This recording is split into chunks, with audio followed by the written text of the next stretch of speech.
Hey guys, so today I'm going to be giving my final presentation over the use of body language and a cultural divide, so pretty much about the difference of body language between different cultures. I chose this topic because not a lot of people realize that body language makes up so much of our conversation and communication every day, and less people realize that it's so different between different cultures.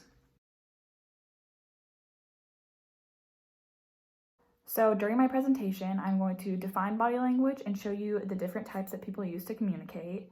I'm also going to show the difference in body language between cultures. And finally, I'm going to explain why body language is important to consider when communicating with other cultures. So what is body language? According to a Very Well Mind psychology website, body language refers to the nonverbal signs we use to communicate. Scientists have suggested that between 60% and 65% of all communications consist of body language, which include facial expressions and body movements when you are talking to someone. So the first type of body language I'm going to be talking about is in your eyes. So when you are speaking to someone, you should always make note of their eye movement or their gaze in general. So there are several different types of things you can look out for, but I'm going to be talking about 4 different ones. So the first one you can look at is prolonged eye contact. Most people when having a conversation think that keeping prolonged eye contact is very threatening and makes people uncomfortable. The second one is breaking eye contact or frequently looking away. This pretty much means that you are distracted or trying to conceal your feelings. So if you're upset or nervous in a conversation and you just keep looking away and the person you're talking to keeps looking away, this pretty much means that they are feeling very uncomfortable. The third one is blinking. So if someone is blinking very quickly, it pretty much means that they are distressed or uncomfortable. But if they are not blinking at all, it means that they are controlling movements. This happens a lot with poker face. So if you are looking at someone and they are not blinking at all, it pretty much means they are trying to control their own facial movements. So they're trying to pretty much conceal what face they are making. The last one is pupil size. So if you have small pupils, usually people pick this up as being attracted to someone versus if you have large pupils, people pick this up as being agitated or upset. So the next type of body language I'm going to be talking about is with the mouth. So mouth movements are essential because they're easy to pick up on and understand while communicating with someone. I'm going to be talking about 4 different ones today. So the first one is pursed lips. So if someone is doing this while you are having a conversation with them, this usually means that they're disapproving or they do not trust you in the conversation that you are having. Pretty much means that they don't believe what you're saying. So lip biting usually means that they are worried, anxious, or stressed in the conversation. If they're covering their mouth, it usually means that they're trying to hide emotion. So if you are having a conversation with someone and they start to smile or smirk, usually they will cover up their mouth so you don't see the actual face they are making. And the last one is turned up or down, so a smile or a frown. And a smile usually is happy and optimistic versus a frown, which is sad and grimacing. So the third type of body language I'm going to be talking about is gestures. So hands and other body part gestures can be the most obvious things to pick up on when you're having a conversation, and they are the most direct type of body language that you can see. They may be different ones in other countries, but I will talk about that later. So the first one is a clenched fist. So usually a clenched fist usually means that someone is angry or trying to keep their emotions together. The second one is thumbs up or thumbs down. Obviously, thumbs up is approval and thumbs down is disapproval. The okay gesture in the US means okay or all right. Everyone kind of uses the okay. And the last one is the peace or V sign, which pretty much just means peace or victory. So the last type of body language I'm going to be talking about is posture. So whenever you are speaking to someone, you should make note of how they're holding their body, their arms, their legs, or their just overall body position, because it kind of shows the overall feeling of that person in the conversation. So the first one is open posture, which means they are friendly, they're open, and they're willing to have the conversation with you. The second one is closed posture, which is pretty much hostility, unfriendliness, or having anxiety.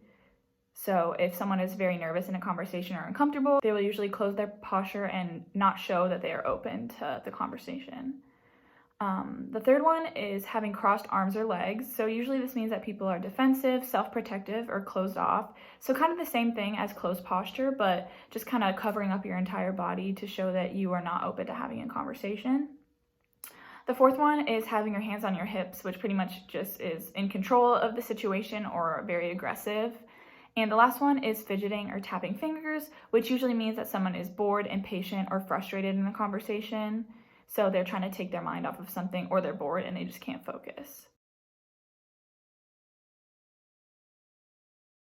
So next I'm going to be talking about the differences in body language in other cultures. And the first one I'm going to talk about is proximity. So whenever you're having a conversation, I know some people notice that someone might be standing really close to you or really far away from you. And in other cultures, this kind of shows a lot about a conversation. So in Japan, it is very common to have more distance in between two people talking. And mostly this is for extra space. So when they bow, it is very custom to bow in Japanese culture when you're having a conversation with someone. So when they're standing farther away from each other, it is easier to bow so they don't knock heads or anything like that. So the next one is Latin America, and I have actually experienced this firsthand, but when you're having a conversation with someone, they are usually standing a lot closer to you. They are just trying to make sure that you are attentive in the conversation, but at the same time, keeping a close distance. And the last one is there's a difference in a few countries about being touched in conversation. So in Australia, New Zealand, and Portugal, it's considered rude to touch the other person when you're having a conversation. So reaching over and touching their hand or touching their arm is considered to be rude. Versus in Turkey, Italy, and Greece, it is generally okay to touch the other speaker. So the next type of body language in other cultures I'm going to be talking about is movement. So I have a couple on here. The first one is head movement.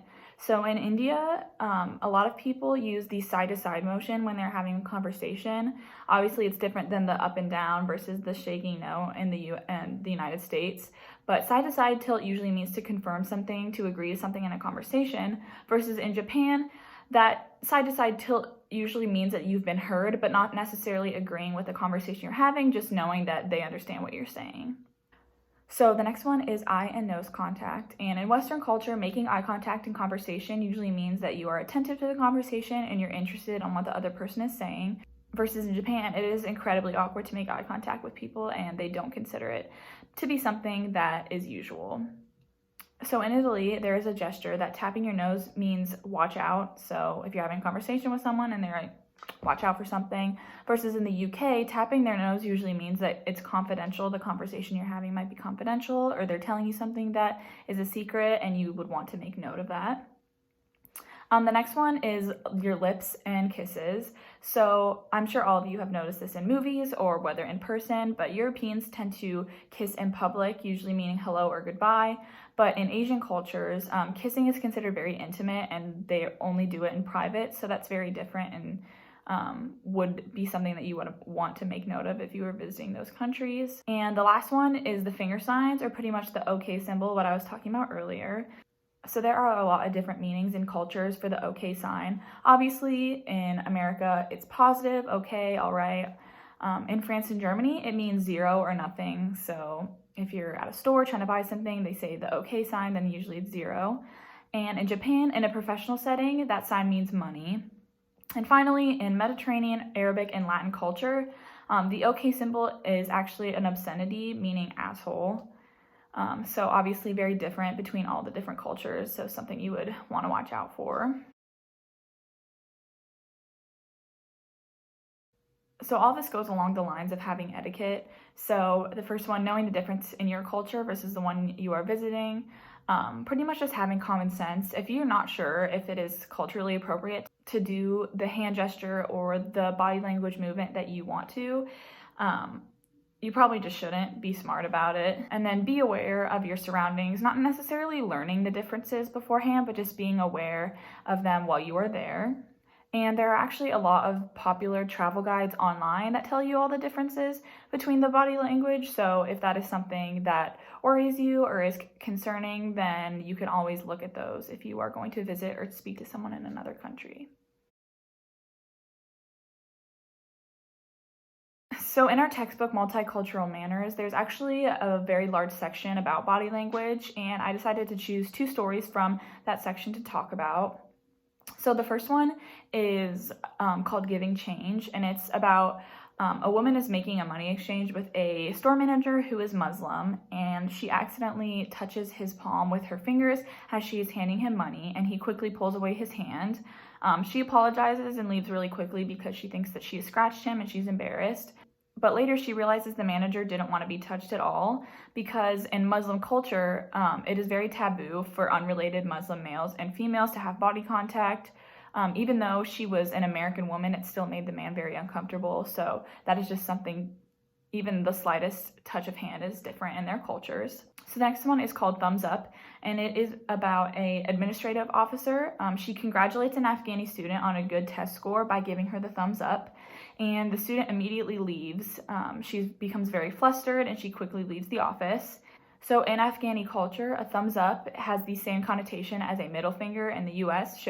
So she became very nervous. Obviously, the staff member had no idea that this was something that made her uncomfortable, but it's just another way that you can see that the body language is very different in between cultures.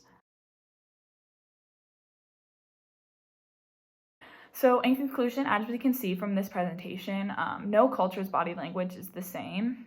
Some movements and gestures might mean something to you, but could be completely different in another country. So a big thing to make note of is being mindful of your environment. So if you notice something that is different or a local mentions a difference in body language, it would probably just be smart to be understanding and accept the fact that there is a difference and try to change your ways and make note of that while you are visiting a country or speaking to someone from a different culture.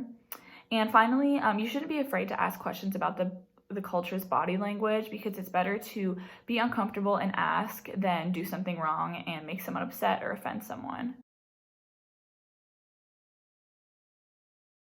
And those are my references. Thank you guys for watching, and I hope you have a great rest of your semester.